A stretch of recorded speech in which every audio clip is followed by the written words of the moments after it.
I tracked down this actor that was just nominated. Introduce yourself. My name is Micheal Leonard James. And you were nominated, sir, for something. Yes, for outstanding performance in a musical, male, obviously, but Storyville at the York Theater. Tell us a little bit about the play, because, you know, some of us didn't see it, didn't get a chance to see it. Well, the play really talks about the origin of jazz music that happens in Storyville, New Orleans. It takes place in, I think we were doing about I think it was like about 1917 in that area. And it deals with how the music was spread, as so many things are when people come. Well, the town of Storyville was raised because there was a whole lot of debauchery and stuff going on, but they found a reason to come in and just kind of take over the place, and found there was a killing that happened. There was an accident, but they made it look like it was a murder by a white sailor. And when that happened, you know, the authorities came in and they decided they were going to shut down Storyville, which was predominantly a black and Indian town, and they decided to shut down Storyville, and so the people were spread out, and thus the dissemination of jazz music. Once we spread us out to different places, we take our music and we take everything along with us. I got it. Wonderful. That was a wonderful musical show, and it was very much respected. But you know what? I always wanted to ask you. You are an actor that sings and dances, and I find it interesting that when black actors, especially men, young boys, say, "Oh, I want to act," they never think about dancing and being trained as a classical dancer and singer. What made you go down that path, and how important is it to train for all facets of the arts? Well, it's actually very, very important.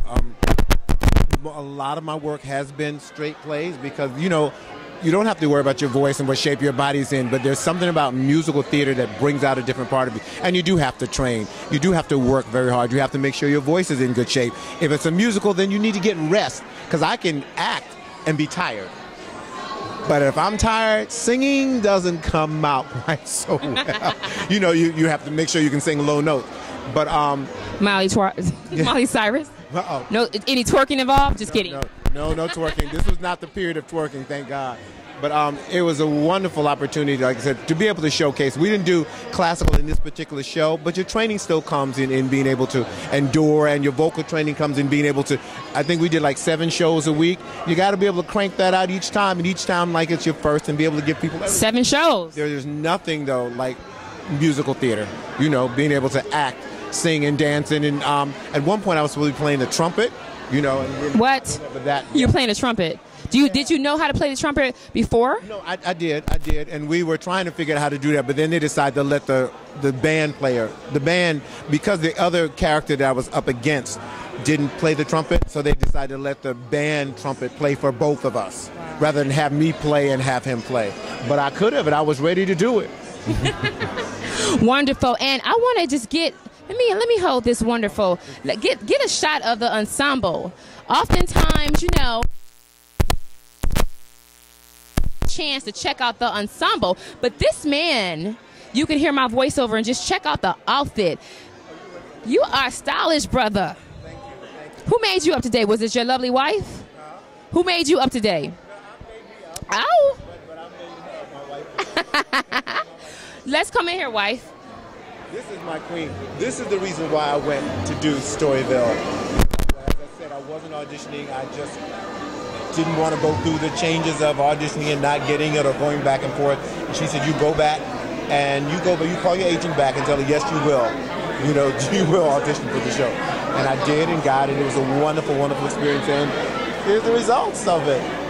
That is wonderful. Oftentimes, we as artists, it's really, really hard to support, you know, each other. And it's hard because bills are still due. You don't see that other side of it. You know, money is tight. We're going, hoping that the phone will ring. What happens down in the downtime? How do you stay inspired when he's not working, when things are a little tight? What type of things do you do to stay inspired? Wife. Miss Rhonda. I'm not only fortunate enough to be the wife of a performer, 2 of my children perform. So there's always activity going on. And you just, I guess the family helps keep you grounded. It helps keep you focused on what's really, really important, so that when you don't necessarily get the accolades from the audience or from the auditions, when you go out and you do various auditions for different kinds of roles and different projects, you come home and there's somebody that says, you know what, I still love you and you're still wonderful, and we're there for each other. And there you have it. It's all about support. Live from the Audelco Awards 41st Cinema Couch, T. Renee Mathis, and we are out.